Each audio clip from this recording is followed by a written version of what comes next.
Carl Fredriksen observait tranquillement l'horizon depuis son porche. La petite maison qu'il avait autrefois fait voler à l'aide de milliers de ballons était maintenant fixée au sol, mais son cœur, lui, restait plein de souvenirs et de rêveries. L'album d'Ellie n'était jamais bien loin. Il l'ouvrait parfois pour revoir ces pages qu'ils avaient construites ensemble, puis le refermait doucement en se disant qu'il vivait désormais une autre aventure, celle de l'amitié avec Russell. Ce matin-là, Russell arriva avec son éternelle énergie débordante. « Monsieur Fredriksen! Monsieur Fredriksen! J'ai quelque chose de super cool à vous montrer !» criait-il déjà depuis la rue, sa petite main brandissant une brochure colorée. « Bonjour, Russell.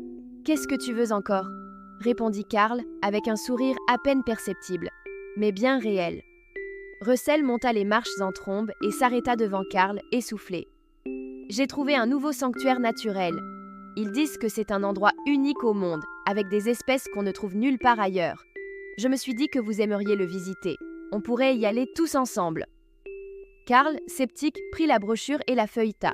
« Une île perdue dans le Pacifique, hein ? Tu sais, Russell, je commence à me faire vieux pour ce genre d'expédition. » Russell baissa les yeux, visiblement déçu. « Oh, mais Doug et Kevin aimeraient sûrement y aller. » À ces mots, Carl réfléchit un instant. Doug, le fidèle chien parlant, jouait nonchalamment dans le jardin, tandis que Kevin, l'oiseau majestueux et espiègle, se promenait près des arbres. Carl savait que malgré son âge, il aimait encore l'idée de découvrir quelque chose de nouveau. Et surtout, il se souvenait de la promesse qu'il avait faite à Ellie. Continuer à explorer. « D'accord, gamin, » finit-il par dire. « Mais on va se préparer cette fois-ci. Pas de surprise comme la dernière fois, compris ? » « Oui, monsieur Fredriksen, je vais préparer mes affaires tout de suite, » s'exclama Russell, son visage rayonnant d'excitation. Carl regarda la brochure une dernière fois. Il avait hâte de revoir ceux que la vie pouvait encore lui offrir. Le voyage jusqu'à l'île fut plus tranquille que leur aventure précédente. Cette fois-ci, pas de maison volante, mais un avion qui les mena jusqu'à une petite île au large des côtes du Pacifique. L'endroit semblait presque irréel, avec ses montagnes couvertes de végétation luxuriante et ses plages dorées. L'air chaud et salé caressait leur visage alors qu'ils posaient le pied sur le sol. « Waouh ! C'est encore mieux que ce que j'imaginais !» s'écria Russell, les yeux écarquillés. Il avait déjà son carnet de notes à la main, prêt à documenter chaque découverte. Doug courait joyeusement sur le sable, reniflant tout ce qui passait sous son museau. « Maître, ce sable sent tellement bon! Je l'aime! Puis-je y creuser un trou, maître ?» Carl sourit devant l'enthousiasme du chien. « Fais ce que tu veux, Doug, mais ne te perds pas cette fois. » Kevin, quant à elle, explorait déjà la forêt avoisinante, poussant ses cris caractéristiques tout en sautillant de liane en liane. Après quelques heures de marche à travers la jungle dense, ils atteignirent un plateau d'où la vue sur l'île était à couper le souffle. Des cascades dégringolaient des falaises abruptes, nourrissant des rivières sinueuses qui traversaient une forêt dense. L'endroit semblait à la fois ancien et paisible, un sanctuaire préservé du temps. « On dirait que personne n'est venu ici depuis des siècles, » murmura Carl, ému par la beauté du paysage. « Ouais, c'est super calme. »« Peut-être un peu trop calme, » répondit Russell en frissonnant légèrement. Soudain, un rugissement sourd fit écho dans la vallée. Carl fronça les sourcils tandis que Russell se tourna vers lui avec des yeux ronds. « Vous avez entendu ça, monsieur Fredriksen ?»« Oui, et ça ne me plaît pas du tout. » Leur exploration les mena plus loin dans l'île, vers une vallée où ils découvrirent d'anciennes ruines cachées sous la végétation. Carl, intrigué par la signification historique de ces constructions, s'avança pour examiner les symboles gravés sur les pierres. « Ce sont des inscriptions anciennes. Cela ressemble à un avertissement, » dit Carl, son doigt traçant les lignes du texte. Il est écrit que l'île est protégée par des gardiens. À peine eut-il prononcé ces mots qu'un craquement résonna dans les buissons. Une ombre massive se glissa dans la lumière. Un énorme animal, une créature que Carl n'avait jamais vue auparavant, se tenait devant eux.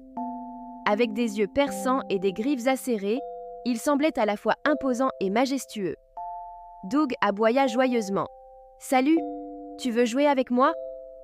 Carl recula instinctivement, mais Russell s'avança avec curiosité. « C'est sûrement l'un des animaux rares de l'île. » Mais l'animal ne semblait pas aussi amical que Kevin. Il grogna en s'approchant davantage. Kevin, voyant la menace, bondit devant Karl et Russell, étendant ses ailes dans un cri puissant, défiant la créature. « Kevin, elle nous protège ?» demanda Russell, impressionné. Le vieil homme, bien qu'un peu troublé, acquiesça. Il semblerait. Après un bref face-à-face, la créature recula lentement, laissant Kevin victorieuse. Karl soupira de soulagement. « Je pense qu'on a trouvé nos gardiens, Russell. Il va falloir être prudent. » Alors que les jours passaient, l'équipe s'adaptait peu à peu à l'île. Ils découvrirent que les créatures étaient les véritables protectrices de ce sanctuaire naturel, défendant farouchement leur territoire contre toute menace extérieure. Mais au fil du temps, Karl, Russell, Doug et Kevin apprirent à coexister avec ces gardiens. Un soir, alors qu'ils observaient le coucher du soleil depuis une falaise, Russell se tourna vers Karl. « Vous croyez que ça vaut toujours le coup de découvrir de nouveaux endroits, monsieur Fredriksen, même si c'est parfois dangereux ?» Karl réfléchit un moment, son regard fixé sur l'horizon. « Oui, gamin, la vie est pleine de surprises. Certains endroits valent la peine d'être protégés, et certaines amitiés valent encore plus. » Russell hocha la tête, ému par les mots du vieil homme. Il savait que leur relation était devenue plus forte que jamais. Karl n'était plus seulement un vieil homme grincheux, il était devenu une figure paternelle, un mentor, un ami.